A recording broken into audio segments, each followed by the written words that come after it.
We Hello. got a lot of people outside the club waiting in line trying to get in. Yeah, we So really do. I'm going to start admitting them. Here we go. All right, you're going to start coming in. Feel free to greet our guests. Hey, everyone. Hello. Welcome, welcome. Hi, hello, everyone. hello. Yeah, we got Ash, Helen, Kayla, Sasha, Taya. How you doing? Feel free to drop us a hello in the chat. We're excited to see you all. We're going to get started here in one more minute. We're just waiting on a couple other guests. What's going on, Sasha? Hi, my favorite people. I know. We've got a great group here tonight. It's going to be a great conversation. All right. Hey.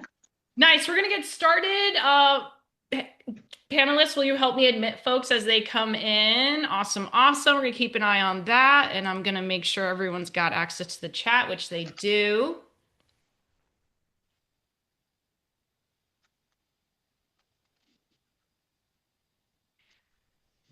All right. The vibes are immaculate now. I can talk. Everyone's ready to rock. All right. Well, thanks, everyone. Good to see you all. Thanks for being here. Welcome back to Real Talk with the Sexperts. We're so excited to have both new and returning guests with us here tonight and to welcome a mix of fresh voices and some of your favorite returning house panelists as well. We're so glad you're here. Tonight's conversation is all about coming out, not just as a single moment or a box to check, but as a deeply personal, evolving experience shaped by culture, safety, identity, and timing. Historically, coming out began as finding one's way into queer community. Over time, it became politicized, framed as visibility, resistance, and even obligation. And while coming out can be liberating for some, for others, it can be complicated, ongoing, or not the right choice at all. So tonight, we're expanding the narrative. This is a space for honesty without pressure, curiosity without judgment, and stories that don't need to follow anyone else's script. You don't have to be out, certain, or even questioning to belong here.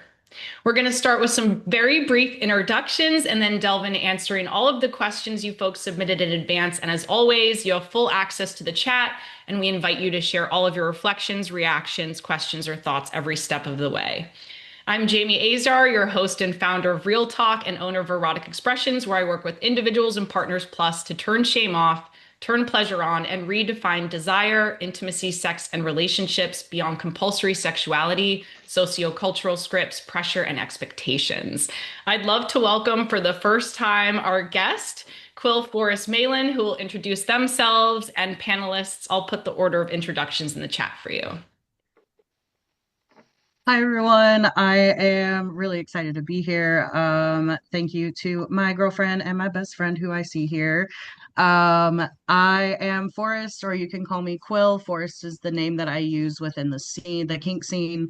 I am relatively new as an educator, but I've been in the kink scene and have been learning everything that I can for the better part of the last decade.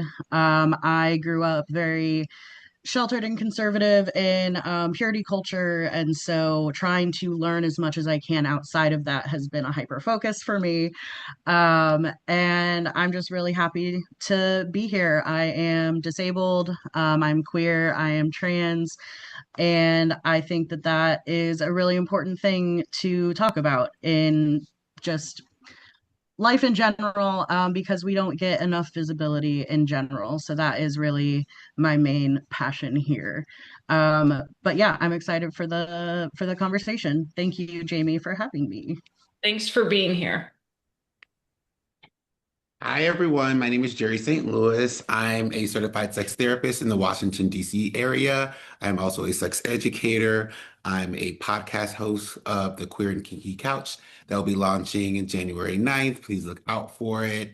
And I am a gay. Thank you so much for having me. Hey y'all, I'm Jamie Hammer. I'm a queer marriage and family therapist in the upstate of South Carolina. Um, I already forget what else I'm supposed to say, but I'm really glad to be back. I haven't been on one of these panels in a few months, and this was, yeah, one I'm really excited to talk about. So, yeah. All right, thank you, Jamie. Hello, hey everyone. I'm Wayne. I'm a certified sex intimacy and relationship coach out here in Los Angeles. At first I didn't think I really had much to offer today, but then I thought about recent things that I've gone through as far as me having to come out with the type of relationship I'm in. I didn't even think it was a thing, but because of the type of relationship I'm in and the dynamic of it, when it's more than just two people, it was a whole thing. So, I'm here today now because I've experienced something new and I feel like I have something to offer now. Thanks, Wayne.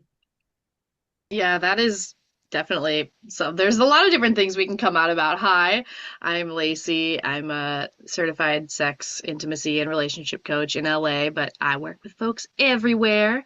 Um, that's the short version. I work with a lot of purity culture survivors and a lot of people who are in second adolescence and had to deal with or just learned about compulsory heterosexuality. So shout out Gang Gang Forest, also the Compression Glove Gang. I'm also a disabled queer person. I love you all. Thank you so much for being here, and welcome to a couple new guests that just entered into the conversation in the chat as well. We're glad to see you.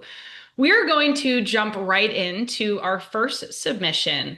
And this person asked, how do you decide when to come out and who to come out to? How do you decide when to come out and who to come out to? I can kick us off. Yeah, feel free. Thanks, Lise. Yeah, there's more than one time and more than one environment that most people come out in. I think the traditional understanding is that like you're a teenager making this like announcement to your parents in hopes that they'll accept you, which they should, and that does happen for a lot of people. But like I think deciding to come out, like the when and the where are really important, and I think the where is like even more important. Like what's the context? Like is it safe enough to come out? How much of a risk do I want to take? Because it's a wonderful thing to be able to share about yourself with someone, but for a lot of people it can pose risk. So it sounds like really academic. Like you should apply a risk matrix to this. It's just finding someone that you trust and are comfortable with. Because a lot of people come out just to one person at first, someone that they like really trust with sharing that part of themselves. Yeah, thanks for sharing that, Lacey. I heard really assessing the context, the safety, the risk, deciding if you want to come out to maybe just one person or friend or family member. Yeah, Jerry, what's coming up for you? And Wayne? What comes up for me when I think about it is when you come out when you're ready. And sometimes you have to come out to yourself too first. I was outed, which was chaotic for me. I was outed at school in front of a group of people. And I felt super unsafe because like a crowd started following me. And so that brought me to the where. You have to make sure that you're in a safe space and you have to make sure that it's a spot where you feel most comfortable. Also, you have to make sure that it's a spot where if you have to kind of get out of there, you can. So those are the two things I wanted to kind of contribute. Like come out when you're ready and when you know. And sometimes you have to come out multiple times because you may come out as bisexual and then you find out that there's something else that you need to add on. Yeah, thanks. Wayne? So, yes, all of those. I think all those are great. And I would like to add, I think that sometimes I would say when you just feel like, it's just hard to keep pretending, right? When it starts to become harder to pretend and and now you're just full of anxiety all the time and feel stressed all the time. Where's your relief at? So I think that is maybe possibly a good time to just try to find somebody. Obviously, you want to try to mitigate, as much as you can, but try to find some space for you. Because it may not be your family, but just try to find a safe space to be able to do that because carrying all that can be really hard. And just, man, I couldn't imagine. Well, I can't imagine now because I've dealt with it, but just dealing with all the anxiety and the stress behind it in a day-to-day basis, yeah, can become overwhelming. Yeah, Jamie and Forrest, what are coming up for you guys? Yeah. Um, I like what Lacey said about risk, right? And kind of assessing the risk and thinking about risk and vulnerability. And yeah, like picking, I forget if it was Lacey that said it or someone else now, but picking like a safe person to kind of test the waters with. But then also thinking about like context and like do I want to come out at school? Do I want to come out with my family? Do I want to come out at work? Um, Things like that. And thinking like also it's okay if it never feels right to come out in a certain context or with certain people. And I think like deciding for yourself that feeling of like, okay, do I feel authentic in this relationship or in this context? Or like how heavy is the weight of staying like closeted versus the potential impact of coming out in this space. Um, and like that answer is going to be different for everyone. And it's okay if like your friend is just, out to every person in their sphere, but that doesn't feel right for you. I don't know. Yeah. Yeah, Forrest, what's coming up for you? Yeah, two things. I wanted to address in the chat, Odette, your question about postponing until we're ready for like the large coming out. That is something that I did when coming out, which I've done multiple times. It's something that continues to happen as you either meet new people, you get into more situations. One of the things that ties into what I was going to say, anyways. Is sometimes we are in a space that is so unsafe that we can't even admit our identities to ourselves. So I grew up again, like as I said in my intro, like I grew up very, very sheltered. My dad was actually a pastor. I was very kind of hidden away from the world. And like looking back after kind of getting out of that situation and coming into my identity and being comfortable with that, I can look back and see all of the signs, I guess, or like the different things that, I was feeling that I just couldn't admit to myself because I was in a situation where if I knew that about myself, it would be infinitely harder to survive the situation. And so like pretty much as soon as I like left my parents' house and all of that, I was just like, okay, actually, yeah, I'm queer. And so it, from there, it took me a while to really do the public come out. It took me a few years, honestly, but like having those core, like friend groups and everything like that, is really important to have. And, I came out immediately to like my best friends and stuff. So it takes time. It takes, um, a sense of security. It takes a lot of self-reflection, and it's different for everyone. Every single person has a different experience, has a different, situation that they're in.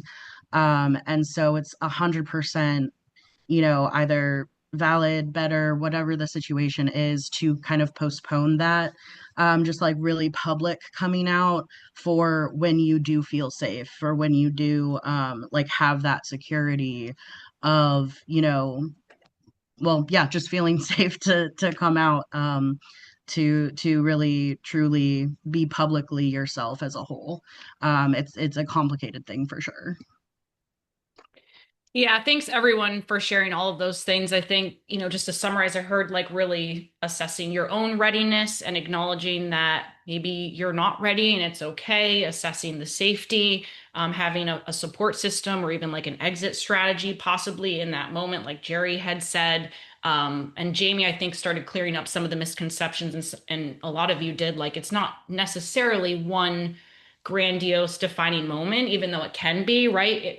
Coming out might be a continual process of not only kind of coming into ourselves, right, and our own authenticity, and like you had said, Forrest, coming into our own senses of own self and our awareness, and acceptance of self, and also the timing, like you had just shared, Forrest. Absolutely. And I think just kind of taking a step back here too, remembering that this is a very westernized act and commonly accepted convention, right? And it's a cultural configuration, and it's not obligatory to come out, right? And there can be this pressure for anyone who is right, queer or gay to feel like they have this duty, right, to confess their sexuality, right? And there isn't that same expectation for heterosexual folks, right? And so that creates a whole another element sometimes of pressure. Um, and remembering that, again, it's not obligatory to come out. We can come out in a partial way, like Jamie had said, or in whatever way suits you.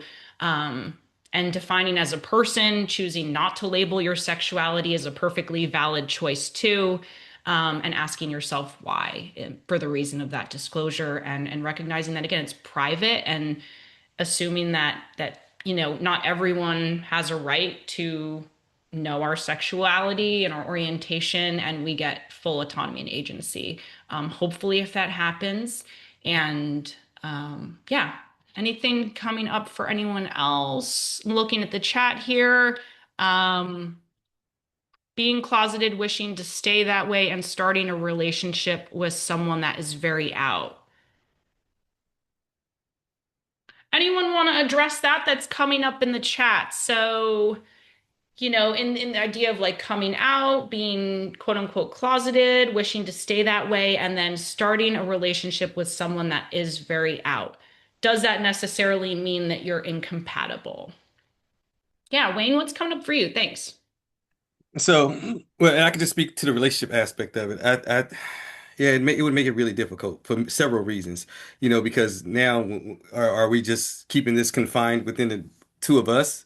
Because if not, if it's starting to go into the spaces of friends, relatives, and those type of things, questions get asked. Now you're placed in situations where you have to choose to lie or be honest, and so many factors that come in that we can't control, right? So if we're choosing, I think that it makes it really difficult because now how do you, I don't know, talk, show your love in public or social media, like, because we live in a world of social media now, right? So how do you show these things without outing somebody? So many factors come into that, that can become super difficult in trying to have a relationship, unless it's just a secret. Now, if it's a secret relationship, we're talking about a different conversation. But if it's a relationship that we're both wanting and it's open and honest, I mean, then yeah, there's a lot of difficulties within that. Forrest, what are your thoughts on that? Yeah, it doesn't have to be or is not necessarily incompatible. It really one of the things that I hate saying all the time is it just depends, because it really just does depend. And I wish I could give just like a straight um, you know, just a straight answer, but unfortunately life's more complicated than that. But it really depends. Like Wayne said, like we live in a world of social media. So it takes a lot of conversation about, boundaries, about needs and desires. If that other person who is out, wants to post or talk very openly about their relationship, that might put you in danger if you're in a not safe space. That's something that would be incompatible. But if they are willing to kind of watch what they post, or kind of the whole, oh yeah, they're best friends, but like actually they're dating, type of thing. That's what I did with my ex-girlfriend for a while, before I came out. And so it really does kind of depend on what they are willing to kind of work with you almost. I feel like that's like so like not relationshipy. But like what they're willing to do, publicly, socially, like that kind of stuff, to keep you safe, essentially, or just like honor that, like, you don't want to come out, in whatever way. So it really just takes that conversation, of, these are my needs, these are my expectations, is that going to be compatible with you? Which is just, you do that in any relationship, but specifically with that, it is a really, really big thing. And so having a very clear understanding with each other is going to be super important for sure. Thanks for adding that. Yeah. And for the person that asked that in the chat, feel free to elaborate or add on if you're looking for some more information or support around that, or if there's any other questions that came up for you. Okay, so we're going to go to the second question that folks submitted here and into our list. And this person is wondering, we've kind of started talking about like, how do you handle those who say it's wrong? But this person had asked, how to come out as a cross-dresser and not be ashamed or afraid. So, to kind of build on this conversation of coming out or coming into ourselves, like how do we also navigate kind of the shame or the fear that we might be experiencing along the way in addition to other people's judgments against our identities or right to being who we are. Yeah, Forrest, what's coming up for you? Yeah, as a trans person, a member of the trans community, and knowing personally multiple cross-dressers, it can be a very touchy subject for different people. Different people have, just kind of like a wide variety of thoughts and feelings about that. From my understanding and from the people that I've talked to, like the cross dressers I've talked to, it is purely a presentation thing.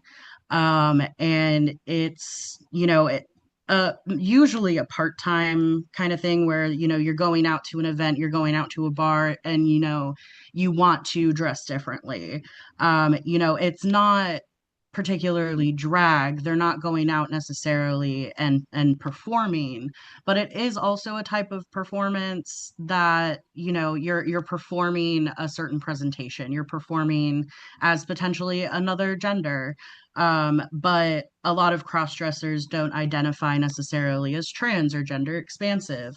And something that is like I want to make like really really clear to like anyone I talk to, is that labels are a very very helpful thing, but they aren't necessary. A lot of people try to fit themselves in this certain box of, like, oh, well, what does it mean to be trans? Or like, I'm not trans enough to, fit myself in that box, where it's just, oh, I lost my train of thought. My bad. ADHD.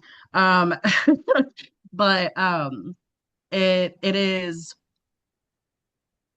depends on what you're comfortable with. It depends on what things you want to check off and what you think is the most accurate label to yourself. Like I identify as queer because that's like the thing that makes the most sense to me.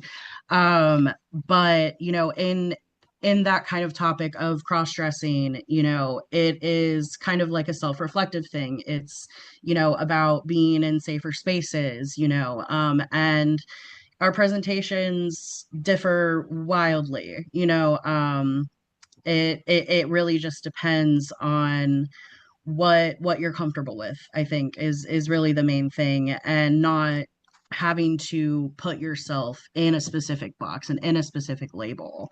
And so Yeah. just kind of doing what you want and kind of going from there, but it is definitely a scary thing. But it is important, if you are going to either come out as that or present that way, that you're in a safe space and you can kind of talk to other people about your presentation, and just kind of have that open conversation as well. That's really helpful. And I think what you said about labels in particular, whether it comes to sexuality or gender, we are complex and nuanced, and so is our sexuality, right? And we don't necessarily fit so neatly into all of these different labels. And so, absolutely, finding fluidity and autonomy within those as well. Jamie Hammer, what's coming up for you? You're muted. You're muted, Jamie. Gosh dang it. I'm still okay. Sorry. I thought I unmuted It's all myself. good. Thanks.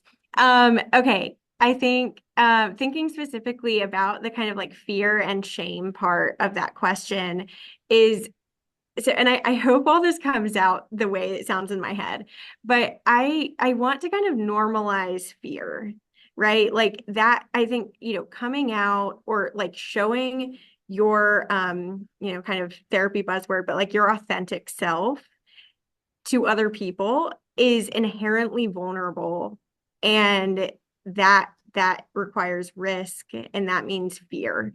And so kind of like normalizing that, allowing that fear to be there, and being curious about it. Like, what are you trying to tell me? What, and sometimes maybe like with the coming out question, right? Like maybe, your fear is telling you, okay, right now the risk in this context is too high.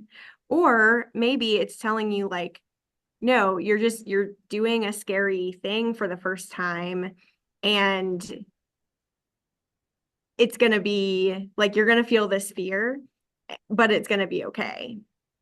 So kind of just like being curious about that fear and what it's trying to tell you. And then with shame, I think I've been working with a client about some kind of sexual related shame recently, and found that it has been difficult even for me. Like that feels like a fairly like run of the mill therapy thing. And I'm like, I don't know how to help you dismantle this, the decades long, from birth kind of shame that you've learned. But one thing we're doing is kind of, we are again like asking the shame questions. We're investigating it, we're being curious about it, and thinking like, okay, where does this shame come from? Whose voice is it? Who told me something that is now something like I'm hearing in my head that's not my voice, but I think it's my voice because it's been there so long. What this is like a kind of funny question I like to ask, but like if the shame were an animal or a person, what would it look like? And what was one of the other ones I asked? I can't think of the other questions I asked, but really just like getting curious about the shame and growing that like awareness of what it is, who it's from, where it's from, to start to separate it from yourself. Because chances are like that voice is not your voice.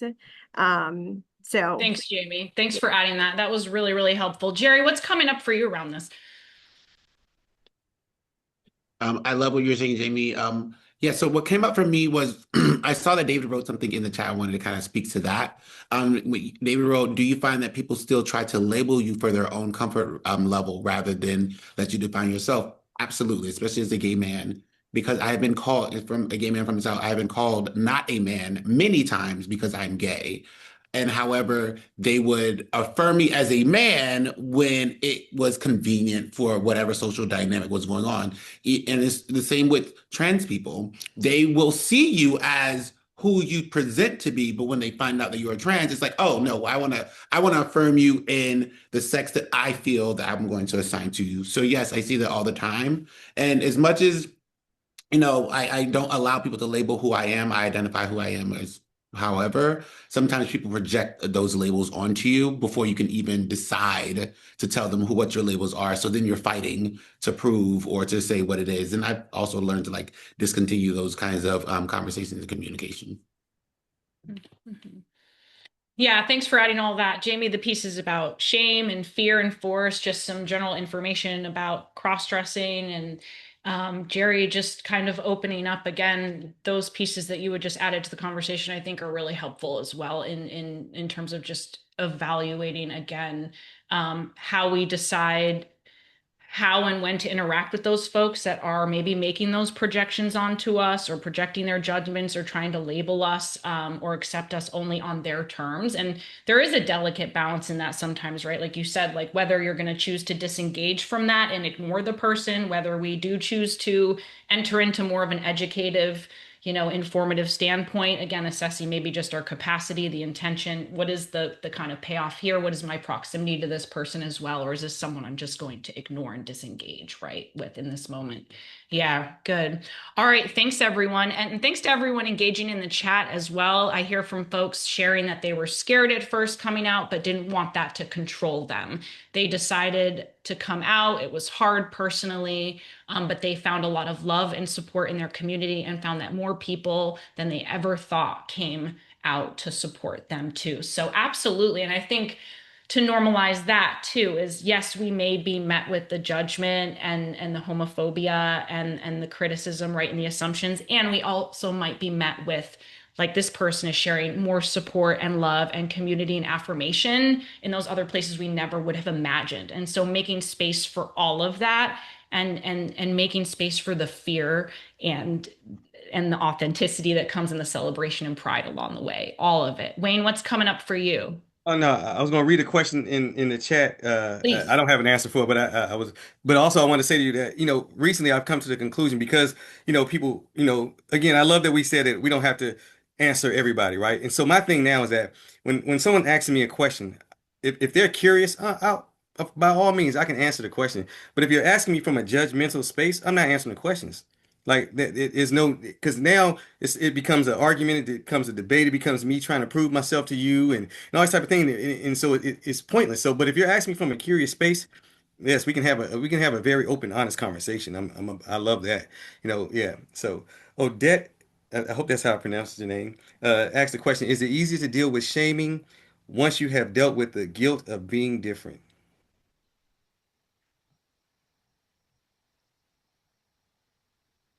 I think so.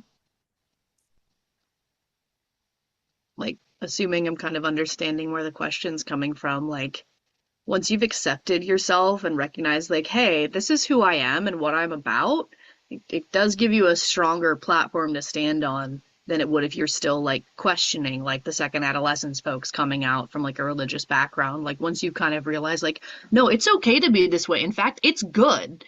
Um, the "you're wrong for being this way" script gets quieter and quieter and quieter, and eventually it shuts the hell up. Yeah, Forrest and Wayne, then Lacey, I want to return to the topic of second adolescence that you just brought up as well. Yeah, I mean, mostly just what Lacey just said, kind of put everything together really well. But I do want to add that it still comes up. Like it'll still pop up sometimes. Like I've been deconstructing for over like 8 years, something like that. And that like sense of shame will still come up sometimes, even though, like I am very, you know, I'm in the queer community and the kink community and the poly community and all of that. Like those things are my life. I'm, a sex educator, like literally wanting to help people who have grown up like me, and many others. But like that shame will still pop up sometimes and I'll be like, what the fuck are you doing here? But like it'll still it's still there sometimes. But it becomes a lot less.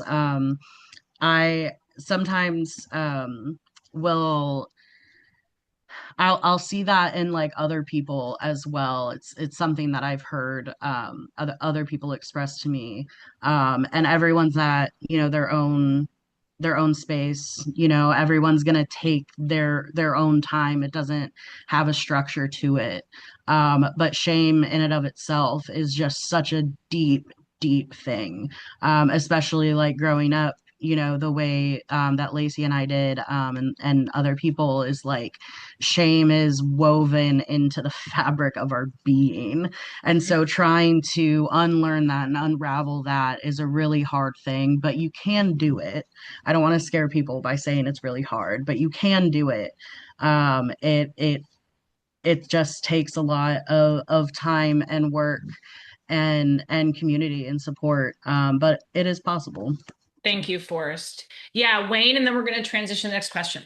Yeah, I love that. Again, I'm always a big advocate of support and community and all this type of thing. I think that also, like, again, just reminding ourselves that we live in a very hetero-centered, monogamous-centered, cisgender-centered, space. And so again, it's always going to be pushback to those things. I think that the more we just kind of like, as confident as we can be about it and just keep saying it aloud, and just every chance we get to speak, you just grow that muscle like you would with anything, right? You become more comfortable, and just being eventually like just working out again. I have the same thing. I still have conversations I had to have with people, and feeling uncomfortable because I'm like, okay, like I got to deal with this. But yeah, just again, you being comfortable, because the more comfortable you are, the more you're able to articulate yourself to somebody and not feel like you're all over the place and everything. And then it's easier for them to accept it because you're like, yeah, this is who I am. Like, yeah.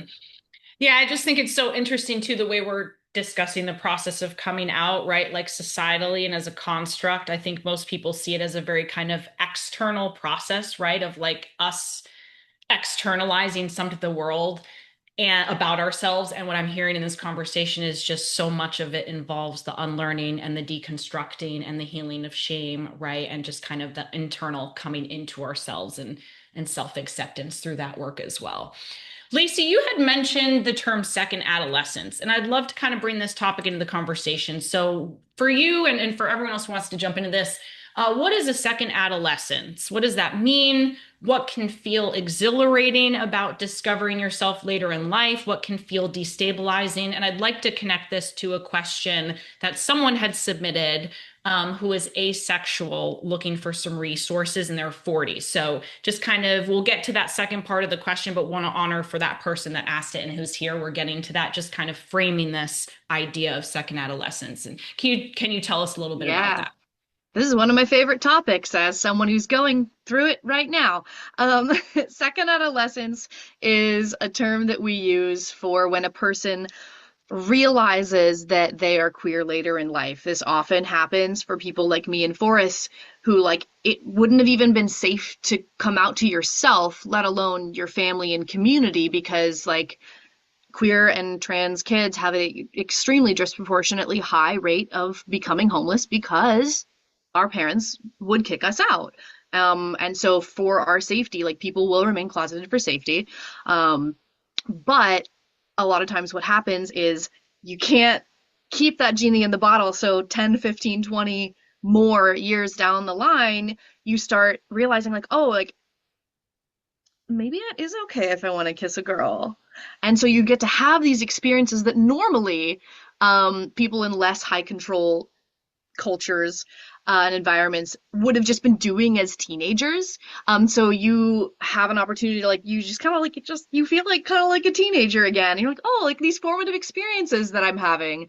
And it's exciting just to get to do that with other people. And like I live in a big city, so like there's a lot of people in my age range like kind of going through that at the same time.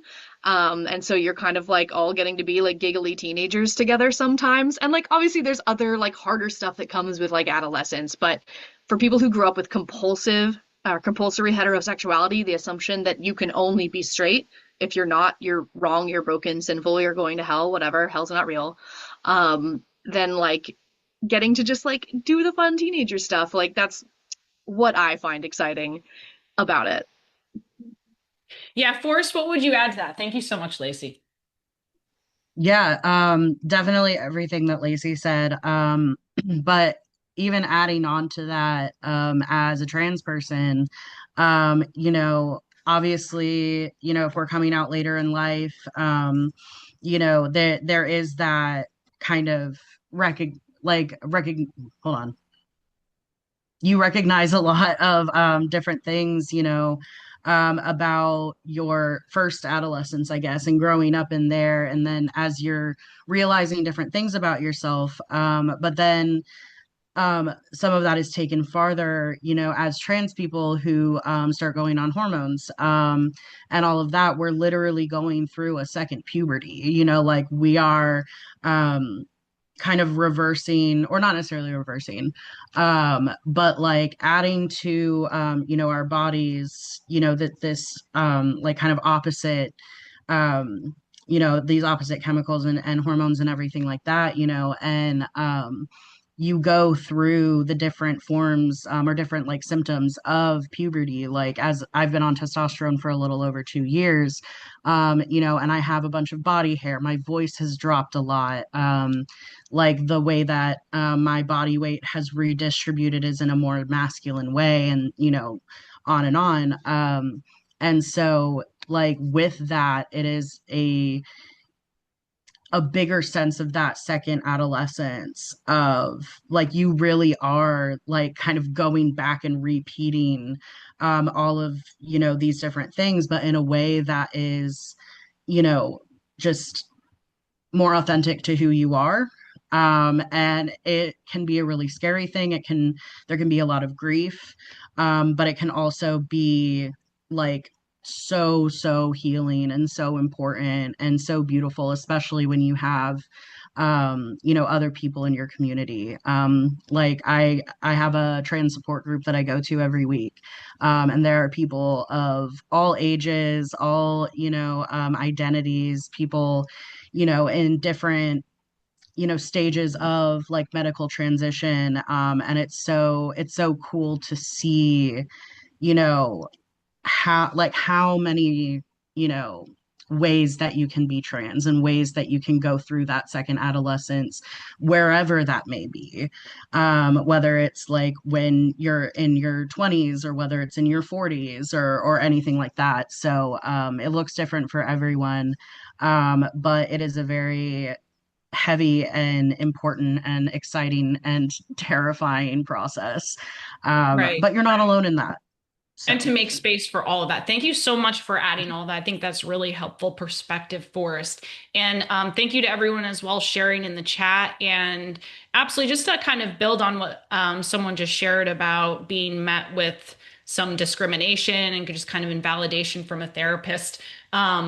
I know I have some things coming up for this next question, but does anyone else have anything for this person that asked, I wish I knew where to find support as an ACE individual in my late 40s. So, kind of centered around this idea of having a second adolescence or just possibly looking for more support around asexuality. And I do want to acknowledge for the person in the chat and for this person that firstly, asexual folks may or may not experience varying degrees or no sexual or romantic attraction to others, for those of you that haven't heard the term. But unfortunately, for asexual folks, and not just asex folks, but other LGBTQIA2S folks, right, oftentimes are met with a lot of pathologization and microaggressions. And it sounds like that happened to you, this person in the chat, and we want to, give you our hearts and compassions for that. And for this person working looking for resources, it can be really difficult to not only find resources but affirming practitioners as well. And for asexual folks, like some of those microaggressions might look like, as mentioned, pathologization, like assuming that, oh, because you don't experience sexual or romantic attraction, something traumatic must have happened to you. Or microaggressions might come in the form of, oh, have you checked your hormones? Or you just haven't found the right person yet. Or just assuming that something is wrong with a person for not wanting to have sex.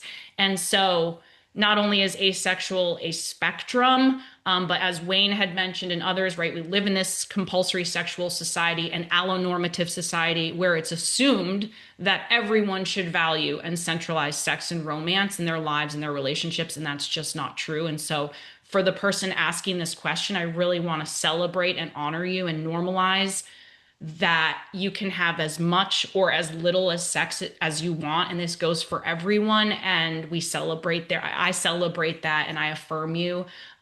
So in terms of resources, I'm going to send some resources to the chat for asexuality. Also, I'm going to mention in the chat some educators that I follow that have been really helpful in terms of my own journey into education and understanding more about asexuality. But in addition to resources, finding an affirming practitioner, I think, is really important, firstly, and just education and finding more community, as we've all mentioned. Is anything else coming up for anyone here? Do you want to add anything?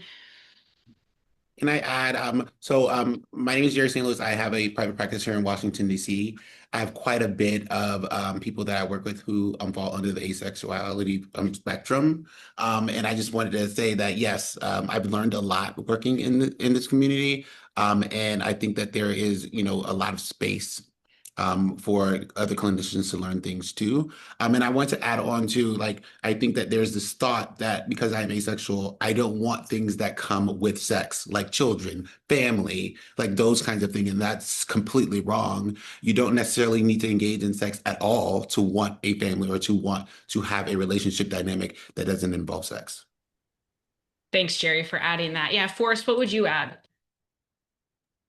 Yeah, I was just looking, I'm posting in the chat right now. There's a YouTuber who does like different video essays who is asexual, and comments on a lot of different like misinformation and just different either discrimination, just all kinds of stuff like within the queer community, but specifically with asexuality, being ace themselves. So I just posted that. Their name's Rowan Ellis. And it's been very interesting to watch several of their like video essays. There's a really good one on polyamory that I, saw first. So that can be a good resource as well. I haven't watched like all of their stuff, but I know that that's I really liked kind of how they structured their videos and stuff like that. I know that kind of as you said, like asexuality is a spectrum. My excuse me, my best friend who's actually here right now, hello, is demisexual, and so there is like a difference, but that is technically seen sometimes on like the asexual spectrum because with demisexuality there needs to be like a pretty like significant, which it ranges from person to person, but a significant like emotional connection before there can be really any type of like physical attraction and intimacy and that kind of stuff. So I know that they have expressed to me sometimes that talking about like more detailed in sex and especially like personal anecdotes and that kind of stuff makes them uncomfortable. Like, that it doesn't, you know, it doesn't translate in their brain to something like that's positive necessarily. Like it may be for like, oh, like, yeah, I'm happy that you have that. Like do what you do. I just don't want to hear about it. And so that's definitely, a form like on that asexual spectrum where it's like, but like with their boyfriend, they've been with their boyfriend for like 6, 7 years, something like that. I can't remember. And they have a great sexual relationship. And so like recognizing that there's more than just like, oh, I don't want to have sex at all. I'm disgusted, like whatever. There are different, like there's different people and different orientations and different experiences on that spectrum. And it's important to know that there are a lot of people out there like that. And there are, like the YouTuber that I posted, but I'm sure that there's different like Discords or Reddit threads or like something like that where you can find, that kind of community. I don't personally know of them, but I can definitely like look around and stuff, and I can send them to you, Jamie, if you can distribute those Absolutely. as well. So, Absolutely. yeah.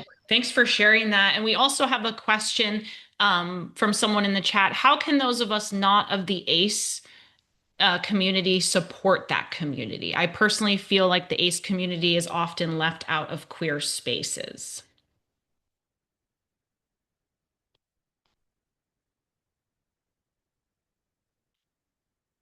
Yeah. Anything coming up for you folks? Jerry, it looks like you were about to jump in. Yeah. What's coming up for you? I always make space whenever I'm teaching, whenever I'm at community events. I always make space to talk about I call out specific communities, and if there's somebody in the room that can explain a little bit more, I invite them to share. Yeah, I always make sure that everyone feels welcomed and everyone feels comfortable with their identity. Yeah. Thanks for adding that. Lacey, what's coming up for you? Yeah, because I'm also a kink educator, so when I'm educating about that, honestly, one of the biggest things that I do touch on is that it's not about sex, and there are plenty of asexual practitioners of BDSM. And I don't just say that, I will explain. It's just that 99% of adults are allosexual, not asexual, and this is basically structured, negotiated play and sex is fun. So a lot of people include it, but it's not about that, which is why it does not matter where you fall on the sexuality spectrum in this world and in this community, because that is simply a part of it that is common. It is not about it, it is not requisite. So that's how it shows up for me most of the time when I'm just teaching. Yeah, absolutely. And I think for me with my clients, like making space for non-sexual intimacy, again, decentering compulsory sexuality, like Forrest, you were alluding to, intimacy is a spectrum, right? Like, and Lacey mentioning the world of kink, like there can be so many other forms of connection and intimacy beyond sex. So those are some ways that I think we can just affirm and validate and not question who people say they are, right? When they tell us, and to celebrate that and honor it. And unfortunately, I think we can, right, see and experience other forms of discrimination, even within the queer community, right, and LGBTQ community. So this is just another area where, again, we need to work collectively, right, to be even more inclusive, to find other ways to connect and honor people, whether sex is part of their identity or attraction or not. Yeah, Wayne, what's coming up for you? And I'm going to move to our last question here. I was gonna say also, yeah, like I talk about the same thing within the non-monogamous space. I'm non-monogamous educated, and I talk about how people have relationships all the time and it's non-sexual, right? There's even spaces that have been created around cuddle spaces that are non-sexual, right? I remember learning about this. Like when you go to cuddle spaces to cuddle, there's no touching in bikini area, so hence they take the fear of being sexual out of it, right? Because it's not even that. It's just more of an intimate space for just touch and just because healing and and connecting and all the other things without having the fear of sex. Yeah. Mhm. Yeah, and thanks for sharing in the chat. People have delved into detail in the ACE vocabulary, so using it often to show ACE people that you see them and affirm them. Thanks for sharing that.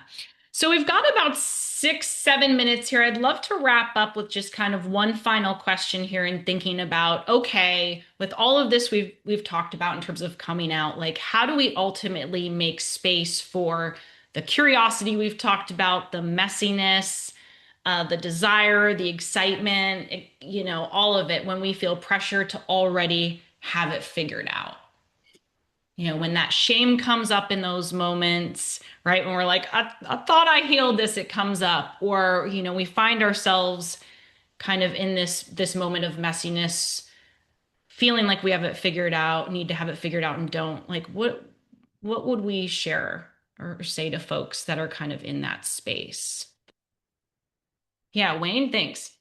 So just because I just went through it, so for me, like I had this conversation. I mean, me and my wife, we came out about us being non-monogamous, like about I would say 8 years ago. We put it out there to our families and everything. So it was and we said, hey, this is an opportunity to ask questions if you want to ask questions, whatever, and no questions were asked because again, it's easier in theory than it is in actually actual action, right? To see it, right? To hear it is one thing, to see it is another, right? So then just this recent Thanksgiving holiday, we were going to bring another person around. Now it became problematic, as if it wasn't known. And so, and so I heard there was a lot of reactions, a lot of things that was said. And so my first reaction was anger, right, and frustration. And I had to realize, and I had to take it to so this is the part, right? I had to come back within and look at myself and wonder why did these things trigger me? Why did I get upset? Because again, I have to understand that I am now putting a mirror in others' faces and it's now triggering their truths, right, because now they have to question their own reality, their own truth, right, because I'm now able to they didn't know that they didn't know the game, right, they thought that they only had one choice, they didn't know they had options, right, but because I'm exercising my options, it's problematic for them. And so I had to just understand, like, okay, this is their own stuff. It's not me, right? They're projecting. So I don't really need to show up any kind of way because I'm continuing to be myself. Again, if they ask me a question, I'm open to curious conversations, but I'm not here to have a judgmental conversation. So again, it's not about, it wasn't about me. It was about them and how they are dealing with things. And I just had to do that, and so I can calm myself down and control my own nervous system. So yeah, that's just what I would say about that. That's helpful, Wayne. Thanks. Yeah, Forrest, what's coming up for you? Yeah, I just saw your message in the chat of like detaching from other people's projections and separate yourself from that. That is such a huge thing, especially when it comes to queerness, of like people think that they know what that means. Like they hear the word queer or lesbian or gay or bisexual, whatever, and like this, kind of example pops up in their head, like, oh, well, this is what that looks like.